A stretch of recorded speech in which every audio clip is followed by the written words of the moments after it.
தம்பி, தங்கைகளா, உங்கள நம்பி தான் நாடே இருக்குன்னு சொல்றாங்க ஃப்யூச்சர்ல.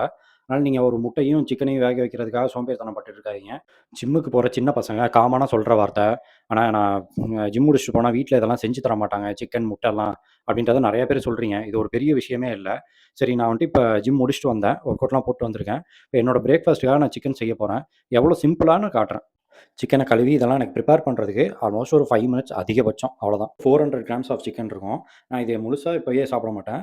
பாதிய ஸ்ப்ளிட் பண்ணி இப்ப சாப்பிட்டுப்பேன். பாதி வந்துட்டு ஃப்ரீசர்ல வச்சுருவேன். நாளைக்கு திரும்பியும் குக் பண்ணிப்பேன். கீழ பார்த்துங்க நான் இன்னும் அடுப்பே பத்த வைக்கல. ஆனா சிக்கன பேன்ல போட்டேன். இதுக்கு எண்ணெய்லாம் ஊத்தணும்னு அவசியம் இல்ல. எண்ணெய் ஊத்துனா கலோரிஸ் வந்துட்டு அதிகமாயிரும்.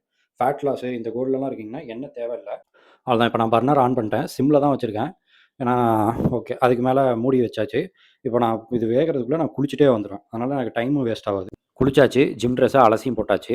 உங்களுக்கு ஜிம் வியர் லாங் டெர்மா வரணும் அப்டின்னா, வாஷிங் மிஷின்ல போடாம கையிலேயே துவைச்சு போடுங்க. இப்போ சிக்கன் வெந்துருச்சான்னு பார்ப்போம். சூப்பரா வெந்துருச்சு. ஓகே. அடுப்ப ஆஃப் பண்ணிறலாம். Oil free chicken ready. இந்த சிக்கன், முட்டை சாப்பிட்டா ஹீட்டு அந்த மாரிலாம் எதுவுமே கிடையாது. டைஜெஷன் கஷ்டமாச்சுன்னா உடம்பு கொஞ்சம் சூடாகும். அதனால புரோட்டீன் சோர்ஸ் எப்ப அதிகமா சாப்பிட்டாலும் கொஞ்சம் ஃபைபரும் அதிகமா எடுத்துக்கங்க.